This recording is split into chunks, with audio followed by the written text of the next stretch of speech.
What is up, my YouTube family? Welcome back to my channel. If this is your first time here, then it's just welcome to my channel and now welcome back. Go ahead and hit the subscribe button because you will not be disappointed unless, of course, your taste level is lacking, child. And yeah, to everyone else, hi. I hope you are well. I hope y'all doing good. I'm excited to be back today. Looking like a stud. Y'all, I looked at the viewfinder. I said, look at me giving zaddy. I will make it. Hold on. Let me look a little more. I will make a cute stud. I ain't gonna hold you. And let me let y'all know, because some of y'all got it twisted because I done painted the scoochie in the background. And then I know in the previous video, my nail was broken, y'all. It was not done short. So y'all just be getting the wrong ideas, honey. But I do kind of give cute stud. I ain't gonna lie. I probably could. I could be a real good, successful stud. I ain't gonna hold you. Look at me. What you want, son? Gotta pick up y'all's nephew, child. He is just, his birthday was the 18th. My baby is 9. Can y'all believe Blue is 9 years old? I cannot believe my son is 9. It's crazy. Hey, Papa. And he's just always wanting to be held. Always. Hey, big boy. Y'all, we was in the ER the other day. The day before his birthday Eve, we were in the ER. Y'all's nephew, he starts vomiting. And sometimes dogs do that. So I'm just like, okay, I'm not tripping. It's just a little bit at a time. Maybe like, yeah, I'm telling your business, okay? It was just a little bit. But then he started like trembling, like he had a vibrating setting on high. Like when I tell y'all, he was shaking and eyes was getting low and wet and watery. And I'm like, oh my God, is he gonna die? Because, you know, just my little girl, he would have died clunked out the day before his 9th birthday. So I'm freaking out. I called the vet. First of all, I called a regular vet and she was like, this sounds like an emergency. Take him to the emergency room. I'm like, cool. Take him to the emergency room. Why is it the young lady that works at our primary vet? And she's like, Blue, I thought I'd never see you again. I'm like, girl, unfortunately, you be sick everywhere. What are you doing here? Like, girl, what are you doing here? She worked there now, obviously. Child, Blue throws up some soil and a small little piece of when I say the smallest little chunk of orchid bark, y'all, this boy. So rewind like 24 hours before that, my niece and I harvested the sweet potatoes. Humongous sweet potatoes. Humongous. But that's beside the point. This boy, I don't know if the dirt tastes like sweet potato or what, but he took it upon himself to eat a belly full of soil. So now he's throwing up soil. And once he gets it off his belly, I guess he's feeling better. He want to say hi to everybody. Everybody's loving on him. They take him around to the back, bring the leash back to me like, yeah, we don't even need this. He want us. Like, they just loving him. The girl at the desk is like, oh, they're just loving him back there. I bet he back there loving it too. I said, you know what? I'm just going to go to my guy. They check him out and he's like, he's perfectly fine, in great health. So finally, Blue comes with the Dobby ears. The ears are not up. They're like this. He looking at me, his eyes all big. He looking sad. I'm like, yeah, they didn't give you a shot, huh? He looking real down, real low. And she's like, yeah. Look, he making a little, like he just rehearing it is just giving him trauma. She's like, yeah, we just went on and gave him an IV and he didn't like that. I'm like, yeah, you thought you had some friends back there. You thought you had a friend. Yeah, they gave my baby a shot. They betrayed you. So yeah, Papa, you gotta get down because Mommy got a color for the girls and the guys. I was about to be like, but specifically for the girls. Try to get my little stud on. I gotta make sure I don't leave the house with no earrings on, girl. Because if I ain't got no earrings on, at least it's definitely giving I'm the boy of the situation. You know what I'm saying? Let me show y'all the materials before we get started. Same markers that will be in the description box. And we're coloring from the very demure, very spooky Cute and Easy coloring book by Southern Lotus. Will also be linked below. We gonna do him laying down here in the grass. I need some acrylic paint markers. That's what I need, so I can really do these ghosts justice. But I'm gonna make it do what it do. I'm gonna try my best. And today we are talking about the crazy case of two best friends who become roommates. Child. So in 1995, Salt Lake City, Utah, 22-year-old Rachel here meets Janie, who was 26. And I forget how they met, but right away they hit it off. The two get along very well. They start hanging out a lot. Rachel is very outgoing and has a very big personality, and Janie is more quiet and reserved. So they complement each other very well, and they really connect despite their differences. And Rachel is recently divorced and has moved back in with her parents. And at this point, She's really looking forward to moving back out. And it just so happens that Janie has her own place and doesn't like living alone. Now, Janie had recently been the target of a break-in and didn't feel as safe and secure, so the two of them entertained the idea of possibly getting a place together and solving both of their problems with their current living situations. It also felt like a good buffer for Rachel because she had never lived alone. She had gone from her parents' house in high school straight to a college dorm, and then straight from the college dorm to being a wife whose husband took care of all the finances. And she's also still very young. She's only 22. Janie, who is 4 years older and lived on her own for a while, knows all of the things. So despite them not knowing each other for long, the two women decide to become roommates. And Rachel is kind of studying running a home underneath Janie. They both have jobs. Janie's mapped out how they'll split the bills, and she does all the actual bill paying once Rachel sends her half. And Janie also advises her on what she should like set aside for savings, what should be her spending money. She's just really trying to teach her how to be single. Most of their recreational time is spent together. They like to go hang out in bars. They like to chat with strangers, dance, drink, have a time. And because of her outgoing personality, a lot of times people are more drawn to Rachel than they are to Janie. Janie is a lot more reserved. She doesn't really desire all of these extra connections, child. And the people around them start to notice that Janie appears to be a bit peeved when Rachel's attention is grasped by somebody else. Now, it doesn't come off as envy or jealousy, more so possessiveness, like she didn't want to share her with anybody. And months later, when Rachel begins dating one guy exclusively, that possessiveness becomes a bit more pronounced, and also some other troubling character traits. She doesn't ever really have anything nice to say about Rachel's new boyfriend. She's not very nice to him, not very inviting. Janie tells Rachel that she's just trying to protect her. She's already dealt with pain from the divorce, and oh boy, in her opinion, just seems like a player. And over time, small passive-aggressive behaviors turn into full-blown aggressive ones. One example is one evening the couple was upstairs. Now, Rachel said they were up there watching a movie, but I don't know. I'm not quite convinced that that was the activity at hand. She said Janie stood at the bottom of the stairs screaming at the top of her lungs about how loud the movie was. Now, girl, was it the movie or was it y'all? Who were the actors in this movie? Because it could have been a movie. Could have still very well been a movie. I digress. Now, around this time, Rachel's boyfriend and a few of her other friends, they start to joke that Janie is secretly in love with her, that she secretly wants her all to herself. But Rachel didn't believe that. She thought that, Janie's just a little socially awkward, and she might be a little jealous, but it's not love. And when Rachel makes new friends, there's a similar pattern. Janie is unimpressed, passive-aggressive, and then full-on explosive.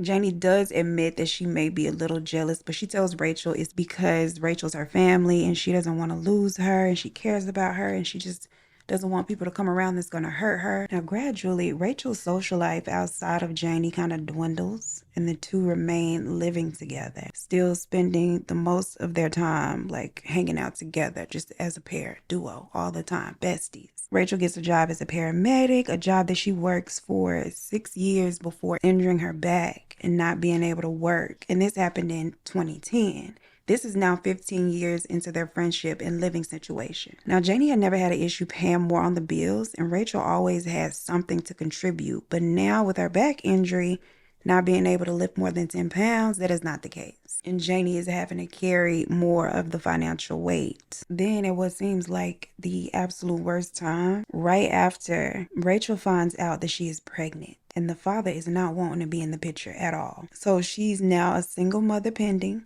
with a painful back injury and no job. And Janie is basically like, it's okay. You're my best friend. I'm going to support you and we'll do this together. Like, you don't have to be alone. You're here. Later on, same year, 2010, Rachel gives birth to her baby boy, and mama bear mode is in full swing. She wants to protect this baby in every way, even in the event that something happens to her. So she takes out a hefty life insurance policy for herself, paid to the guardian of her son. And first in line to be guardian is her best friend, Janie. Now, since giving birth, she's been in a lot of back pain, and it turns out that she's herniated a disc during delivery. And Rachel tries over the next few years, like every alternative to surgery, but 5 years in, still having extreme back pain, she has no other choice but to have the surgery or risk being permanently disabled. So she schedules the surgery. Her son, who is now 5, has also been diagnosed with autism and likely will not be able to verbally communicate. And mind you, she and Janie are still living together. Janie brings her home from her surgery. She steps up to the plate with Rachel's 5-year-old son, whom she's been very hands-on with, like literally since the day he was born. So she's been like a second mom to him. But now she's basically mom while Rachel recovers. And her pain medication had her so sedated that much of the day she would just really be laying in bed. And y'all, with a bad back injury, even when you're up and awake, it's really only so much that you physically can do. So Janie is having to do a lot to like assist. And she works in public assistance. So when Rachel starts receiving disability benefits, Janie is able to help her to get into a program. It's called Respite Care that would pay Janie for helping Rachel take care of her son. Now, Respite Care is a program that's designed to like help caregivers or prevent them from becoming burnt out. So someone else is paid to come in to like give that relief to the caregiver, which in this case, the caregiver is Rachel of her son. Now, according to Rachel, Janie was paid very well through the program, and while it was meant to be temporary, she didn't get from Janie that she was looking at it as short term at all. Rachel says that her main focus like in life completely became or appeared to become just taking care of her son. Let's call him Dan. Taking care of Dan. Janie would center her entire day around him. She began making decisions around him as if like he were her own child, which Rachel didn't like. She also became very familiar and friendly with the school staff. Rachel didn't like that sometimes there would be events at his school, like parent-teacher conferences that she was fully capable of attending, but Janie would attend them alone and wouldn't even ask her beforehand if she liked to attend them, or like she wouldn't tell her about them. Oh no, I'm a little double-minded, girl, because why are you not checking your son folder? Like how Janie know about the events and you don't? Rachel is even further irritated when they attend the events together and she sees that Janie has formed relationships with other parents, the principal, all of the school staff. She said that it was like Janie was, quote, the mayor of the school. She also noticed that people spoke as if Dan was Janie's son and she would not correct them when they referred to her as his mother. So her allowing people to believe that really rubs Rachel the wrong way. Janie also starts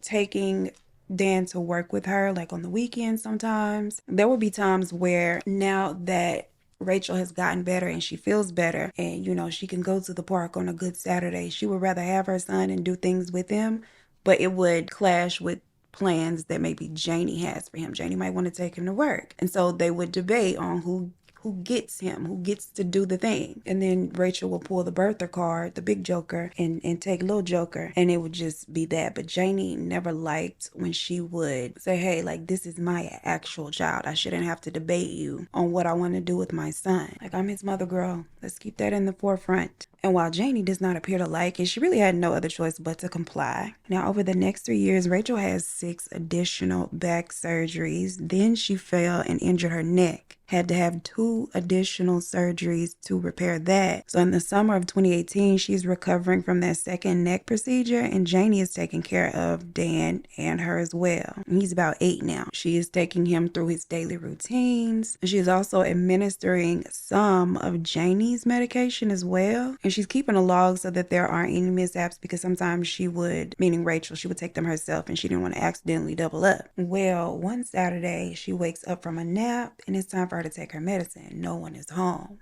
Janie is at work and she's taking Dan with her, as the alternative would have been leaving him at home with a sedated mother. Not a good idea. And while she is up moving around, she decides to go out and check the mail. There is a letter addressed to her from the courts, one informing her that Dan has been appointed a guardian ad litem for a custody suit. Now, guardian ad litem or attorney ad litem is someone appointed to represent the interest of like a minor or an incompetent person in a legal case. And the reason for the suit is Janie's concern for Dan's safety with Rachel in the home.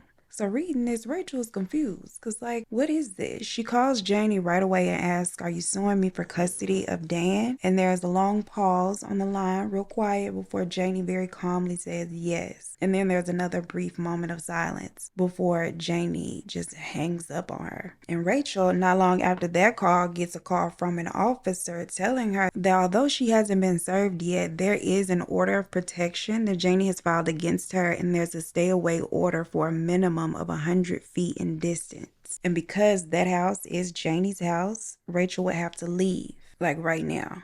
As far as Dan, Janie has also been granted temporary custody of him. So Janie has been doing all of the things behind her back for some time now. Rachel is floored. And keep in mind that she is fresh out of surgery too. Like, she's still all stitchy. She really doesn't have anywhere to go. Her mother has since passed away. And after her mother passed, her dad had relocated from Utah to South Carolina, so he's far away. But he does help her to get a hotel to stay in for the meantime. Now, Janie has the first appointment or like interview with Child Protective Services, and she tells them that Rachel was addicted to opioids and was unable to care for her child, and that she had been taking care of him for quite some time now. And then they go and interview Rachel, and apparently Janie hadn't made any mention of the many surgeries that she had, and that being the reason why she would even have the medication in the first place. Instead, it was kind of like she was scoring drugs off John in the bathroom hallway, that kind of thing. So for 10 days, they investigate, and Rachel is waiting to see which side of the coin Dan will land on before they finally decide to return him to his mother,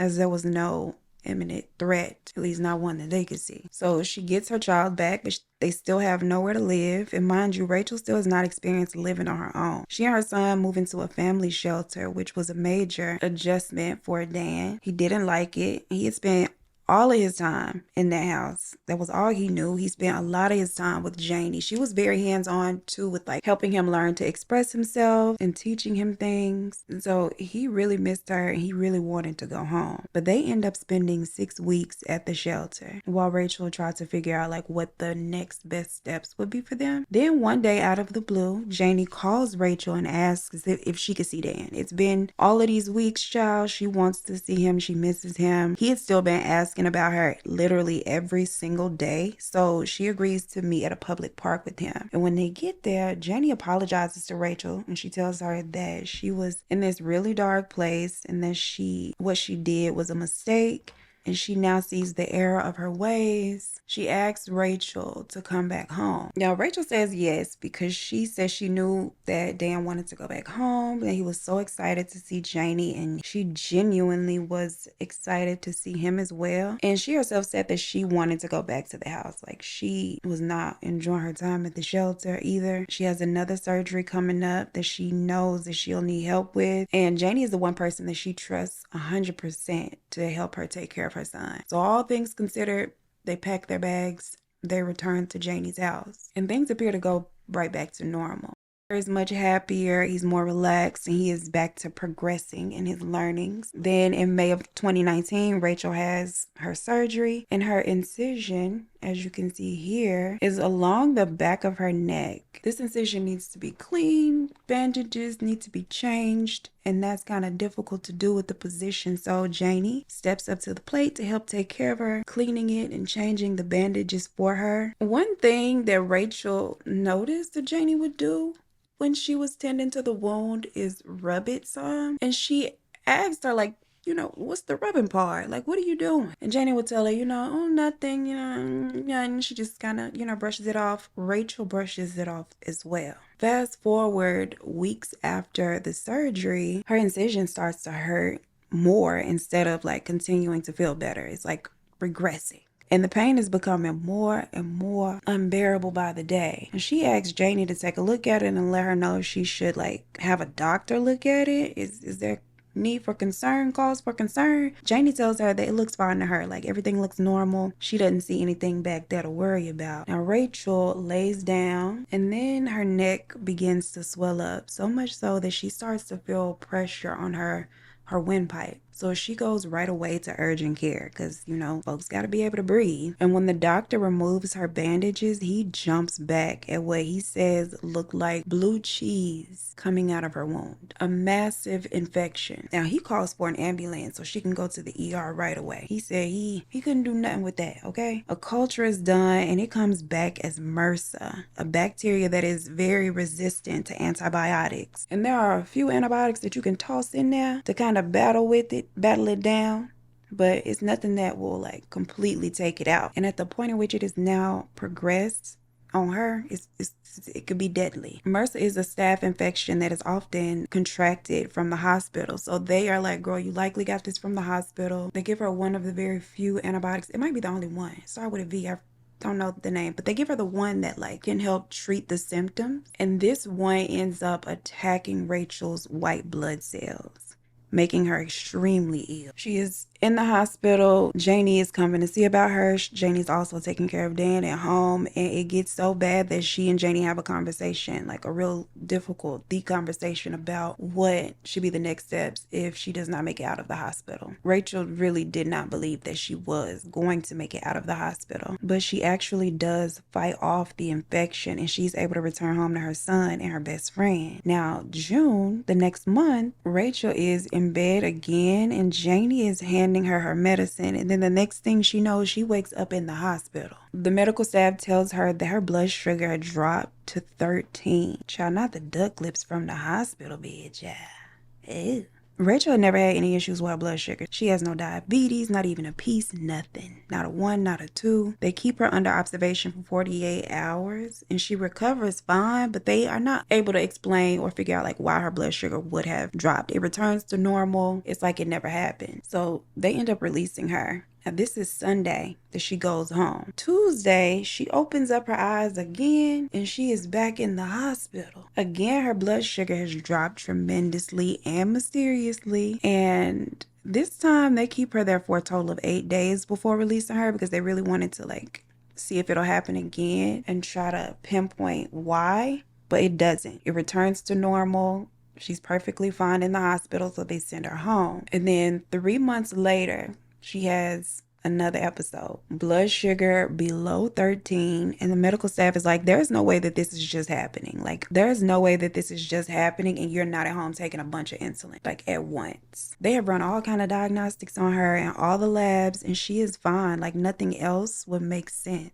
And she is flat out asked at this point if she is doing this to herself. And of course she denies it. She says she has been doing everything that she can to actually prevent it. That at night she had been shoving spoonfuls of sugar into her mouth before bed to try to prevent her blood sugar from plummeting. Now, this is September. About 2 months after her mysterious like medical emergency started happening, Rachel started to notice the shift in Janie's mood and behavior. She described it as like darker and detached. It gets to the point where Rachel isn't really comfortable being around Janie, so she tells her that she has decided that she is going to change her will and make her father the beneficiary in the event that something happens to her. And me personally, I wouldn't have provided Janie that update, but she does.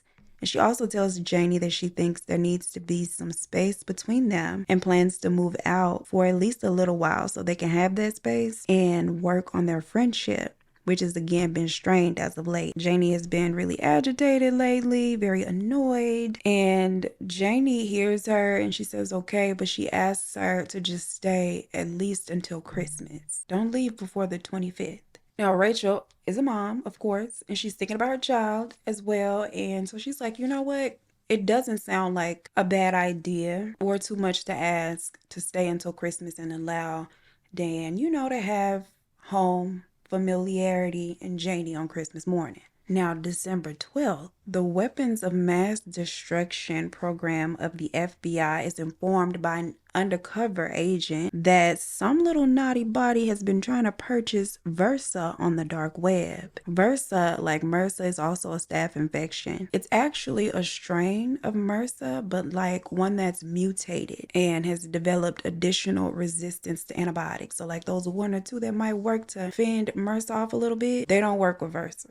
Versa's a bad girl. Versa is much more rare and far more difficult to treat or recover from. Someone had placed an order for it online on the black market, and well, in Utah, biological agents received through the mail are automatically deemed weapons of mass destruction. They don't play. It might be like that for all states, I don't know, but I know particularly or specifically, like some of you girls say, like the ocean, it's like that in Utah. And the person who had made said purchase, Janie Lynn Reed. So they zero in on Janie, put their little eyes on her, put her under surveillance and investigation because they're trying to figure out what her motive might be. Is she planning to randomly plant this, starting her own little pandemic? Like, what is going on? We need to know. 3 days later, They make Janie think that her order of Versa has been shipped to the P.O. box that she has listed, and she responds by asking if she could pay extra for them to expedite it. So they write her back, they tell her, no problem, have it your way. And so 2 days later, on December 17th, the fake Versa is delivered while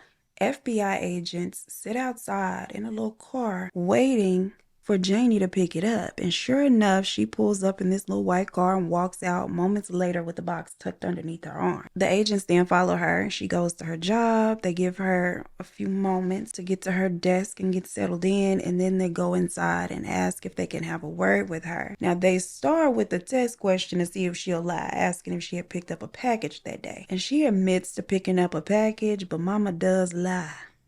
Listen to it. I did pick up a package today. I thought it was, he said he was sending me, like, some coffee beans. Okay. Just coffee. It's supposed to be coffee. I haven't opened it. Is there something weird inside of it that I should be concerned about? I don't believe that this is coffee. I'm going to give you another opportunity to tell me the truth. I went on the site, and I ordered this, and it is a biological one that you can, make beer with. Okay. Have you bought all the other supplies to make beer? No. Oh, okay. I've never done this before. You wanted to make it for New Year's Eve. Okay. This is a tough question. Take a second to think about it. Okay. What is the biological that you ordered? I think it was some kind of a stuff. Okay. So then you talk about it, and what did you decide to purchase? The person. The person. Okay. I wasn't willing to do anything that would be terroristic. I was going to ask you.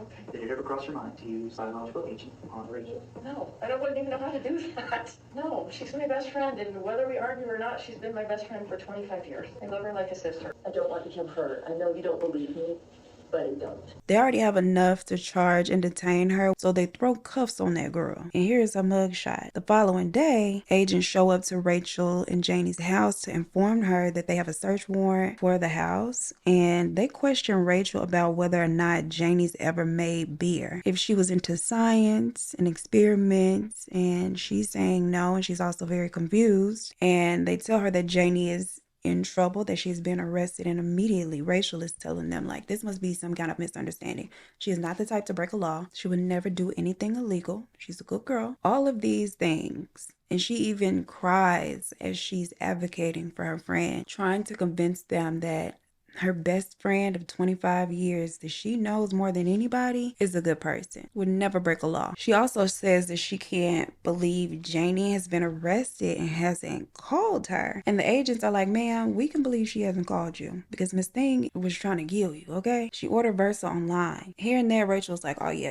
y'all definitely are incorrect. She would never try to do that to me. She would never like try to harm anyone. And she's asking, like, how do y'all even know that it was her that purchased it? And they're like, ma'am, she admitted to it right before we put the cuffs on her. But Rachel was still in denial about it being bought with bad intentions. But then Rachel thinks for a moment and she asks, if you can order Versa online, could you possibly order insulin? And when she asks that child, they look at each other and back at her, and their ears perk up like a dog hearing his favorite word. They tell her yes, and very easily, probably a lot easier than something like this. And then she recalls and tells them about her summer and how her blood sugar kept randomly dropping to and below 13, and how the medical staff and her own friend questioned whether or not she had been doing this to herself. And she also recalls a conversation that she and Janie had earlier in the year while watching a true crime show. Rachel had made a comment about how stupid the killer was to use like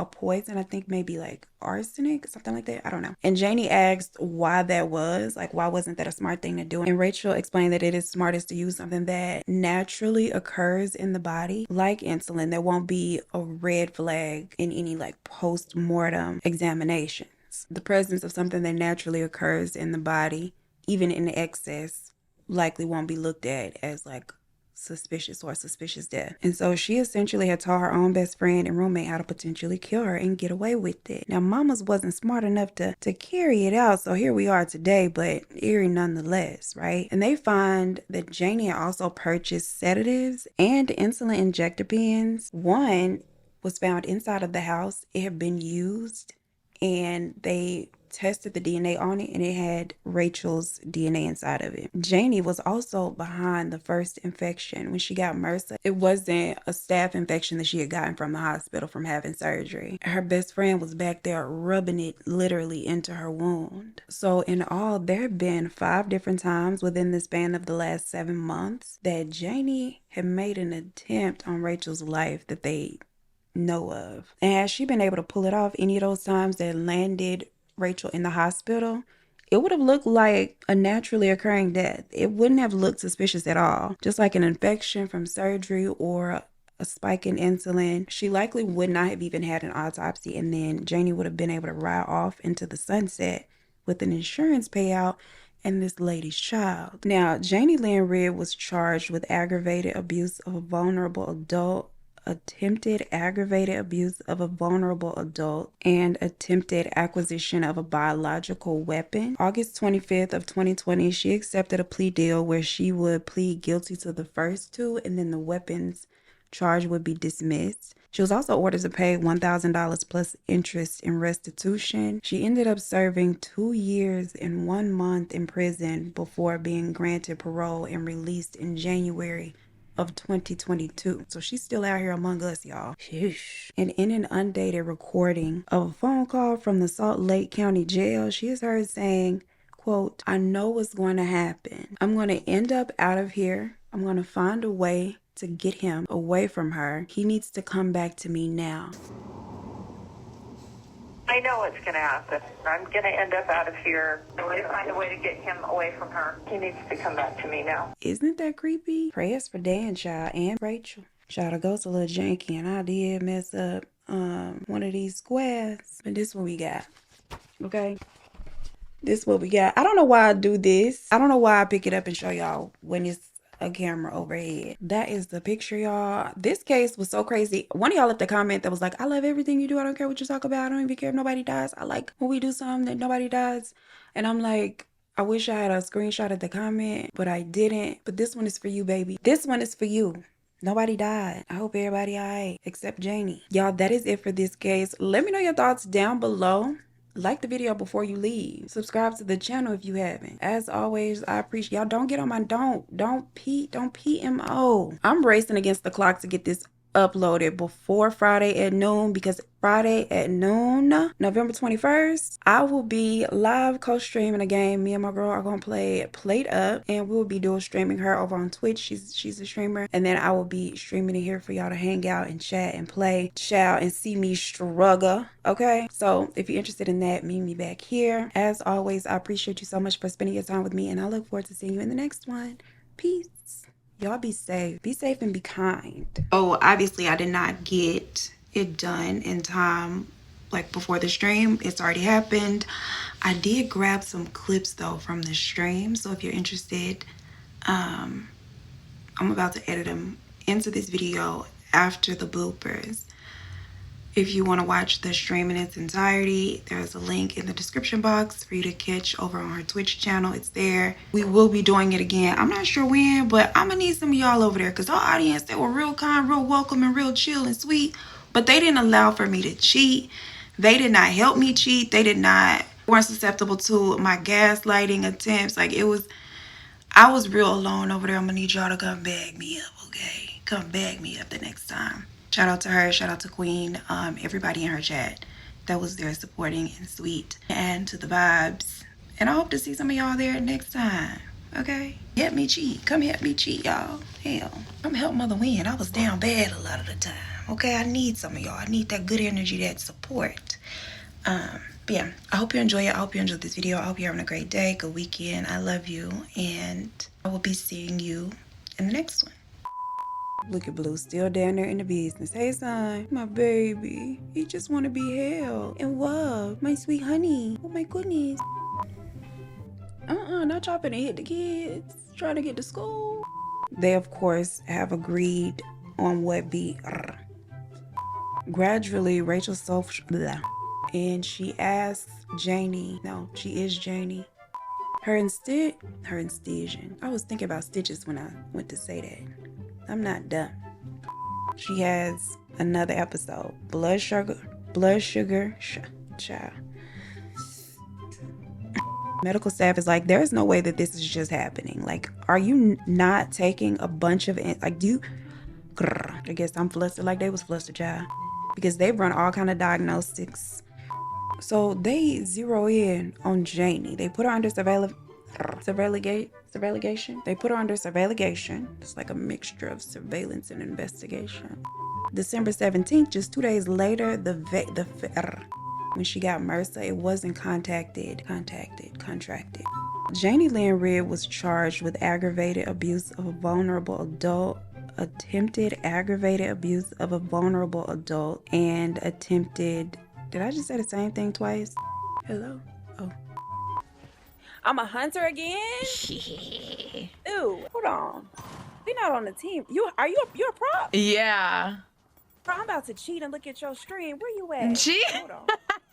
it's crazy. Britt looking at the stream, she know where you at. Get out my stream, god damn it. This is freaking intimidating. This guy's trying to get me caught, bro. He's literally hiding behind me, but then he's taunting. I done ran away from his ass. He was trying to get me caught. How do I get out of here? Where's that water fountain? Now, where's that Christmas tree? That's what I need to find. Ain't no Christmas tree. Well, hold on. Let me see. I gotta see what's going on. Hold on. I think I'm on the wrong floor. Let me go upstairs.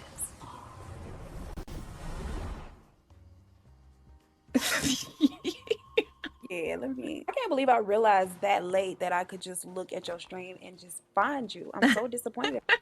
Girl, you done got real crafty with this camera angle, huh? I know you can't see nothing. Yeah, It's just how I am, though. I have to like look at myself to freaking look up. Are you in? Where are you at? Because I can see your person like through the wall.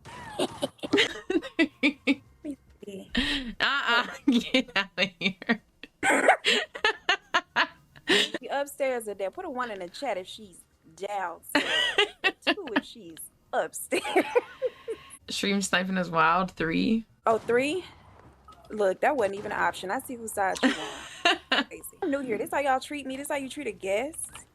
I gotta gaslight your audience, girl. This how y'all treat a guest? Wow. I don't even hear it. I didn't hear a ping. Let me try. You go back down. This ain't close enough. You can. Oh, I know where those cakes are. I think I know exactly where the cakes are. You know, I gotta stop talking. I'm giving. I can see you, but I'm just giving up my little game. Oh, is that you, girl? Is it you? It's you. Hold on, girl. Slow down. I just want to chat. Look at you, a cute little duck.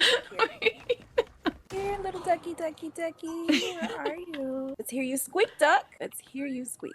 I'm gonna get caught up just because there's some parts I can't go through. Oh, is that you? That's all the noise you want. That's real cute. I'm on the way. Go.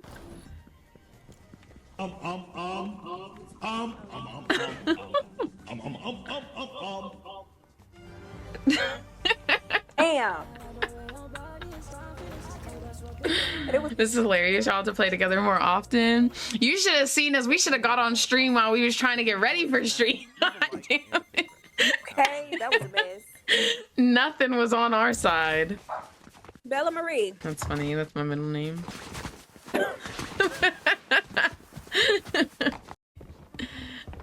You a killer? Oh, you are!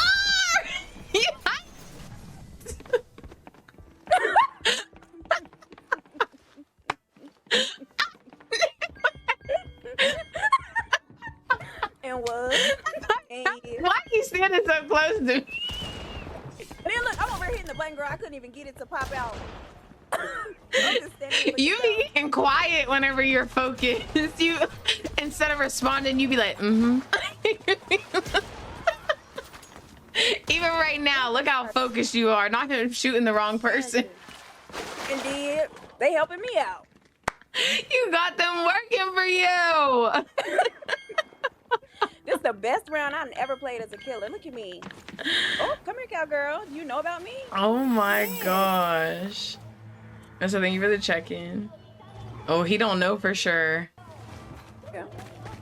He aimed at me, but he didn't take me out. Cause yeah, he's like, I don't want to die. Dang. Inconspicuously gather coin. Oh, put that away. Oh my God. Take that out. What was that?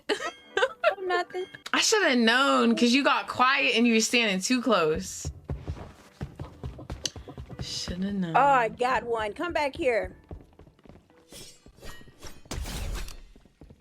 Yep. One. Now he know for sure. I want to go to a Korean. I think it's a Korean spa. We have a couple here where you just go like all day. You gotta leave your clothes at the door, girl. I don't know how I feel about being butt naked in there. Now they do give you a little robe. What is going Like, on they have over this big here?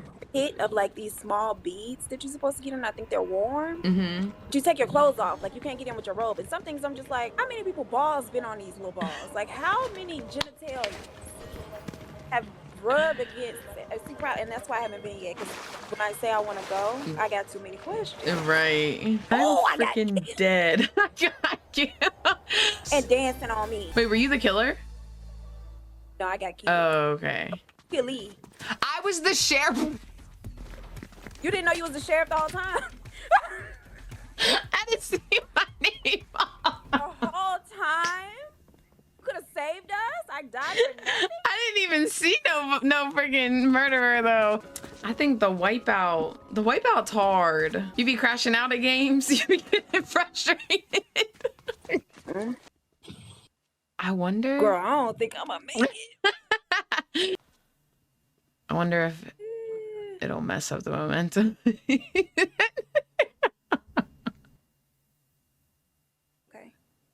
Okay. Oh, no. You were so close. No, wait, but this is better though. That's progress. Okay. I think it depends on where you hit the ball. Not you brought me here to crash. Oh, this is the one you That's why I asked. I was like, I'm wondering, are you crash out prone? need the room. So I can't love you right now. Hey, he like, girl, you stressed? Girl. But that's why I asked, because I was like, we both can't be here crashing. This is crash out fuel for sure. Okay. Second time. Oh, No. It'd be so close. I'd be so confident. Because they'd be good bounces. If you having a little rhythm. You got this. Right. Look. You sure I don't think I do? It's like, Oh. Okay. Oh. My toes, they was right there. Literally. It's gonna be the one. I think I got this now. Yeah. I feel it. I felt it last time though. And this you across the platform on like the second try. I'm like, damn, she didn't even get wet. Okay. Ooh, yo! I ain't gonna lie, I lost faith there, but it worked. I had no faith, girl. I lost faith 32 jumps ago. See, at least now we can say we at least made it this far. We don't gotta go back there again. My eyebrow is literally twitching. Like, So we're testing your patience today. right, like, girl, you might not crash out, but the body is trying to crash out. You see this, your mama a winner. She ain't no quitter. You hear me? You don't quit, son. You go out there in the world and you win. Even if you gotta cheat to do so. Period. You can jump up. Yeah. Oh, you went for it. Okay. Yeah, go. Did you make it? You know what I'm at?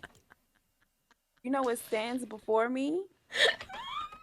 Balls. Balls. I wonder if it's easier to go against it. Oh. Am I getting hit or not? I don't know what's happening. It Okay. sound like it. Oh, these balls are not easy, but I'm making it. Dang, I was like on the first one.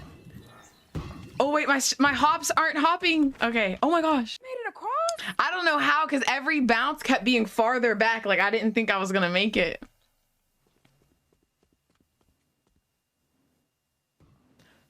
Oh, let's go. Should be a ball bouncing pro by the neck. Right. Thought I was finna dance. She over here spray painting stuff. Those look like they're going fast. Oh, I I know that's right. Look at you go. Girl, and I tried to do the same. Oh. I felt it. I felt it in my bones. And it was so fucking chaotic when I saw you do it. I'm like, she just running through. Just running straight through. It's so chaotic. And I tried to do it too. But it worked for whatever reason. Like, why did it even work? How did it work? Because there was no strategy. It was just straight chaos. Straight chaos. And the end ain't nowhere in sight, girl. We just out here. Okay. Yep. There's spell on me. You ain't gonna make it. Ain't no sense in believing wasted energy here. Okay. Oh, girl! Ooh! I definitely thought I was done. Okay, choose the right path. Running! No. Nope, I ain't going that way. Left it is. Dang. All right, I'm gonna go for the right this time. Oh, not Middle. Yeah. Oh, there's a lot more balls. the right. Okay, I'm the ball master. You master them balls, God. Okay.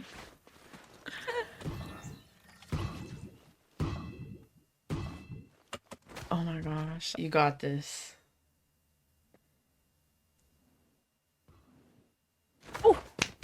Yeah. Oh, this is not gonna be fun. Not at all. I can see it shaking already. I'm gonna try to keep the same timing. Okay. Made it. Okay. I just made it across, and my heart is beating like it's pounding. Jump before I need to jump. Jump before I need to jump. Jump before I need to jump. Jump before I need. Oh, I keep going too far because it's so small. I'm back. Britt looks stressed because it's lagged so bad. Like it's lagged so bad on my screen. Like it keeps like jumping back and forth between where it is and where it should be. Jump when they're the farthest apart. Jump when they're the farthest apart. Jump. There you go. Jump when they're the farthest apart. Jump when they're the farthest apart. Jump when they're the farthest apart. Oh my god. I think the easiest is probably the tips because they touch. Right. I'm gonna very slowly Okay. try to go to the tip. You know how to work the tip. Come on. I'm freaking dead. This tip is lying to me. There ain't nothing coming out. Together. Okay. Apart. Together. Oh. I was trying to time it with you to like walk across it. This is so funny, but not. I don't think I would be able to make it from wall to wall. Like I think I would have to go to the tip and try to jump to the wall. Yeah. I think whenever I'm straight, I think on my screen that's whenever they're touching. Close. Gotcha. So, Open. Close. Open. Closed. oh, I just tried to jump forward. I was like, let me just try jumping forward.